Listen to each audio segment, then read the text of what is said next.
Assalomu alaykum, hurmatli kuzatuvchilar. Inshaalloh mana ohay elash jarayonidamiz. 2 qavat elakni qo'yib turib elaymiz, sababiki o'lmagan ohay o'tib ketmasligi kerak. Ichkarida ishlarimiz davom etyapti. Xudo xolasa bu yoq tomonimizni bir tomoni qolganda kamen pechkani o'rnini urib qo'ydik g'ish bilan.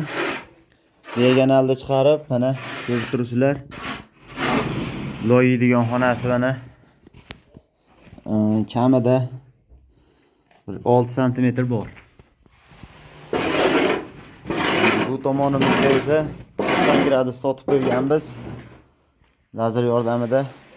Bu yoq tomon ham mana xudo xolasa 5 sm 6 sm bor. Bu yoq tomondan gradus kelib, bu yoqqa burilganning hisobiga ko'payapti. Tepalar esa ko'rganlaringdek 1,5 sm loyiyapti. Kuzatishda davom etinglar. Like va podpiska.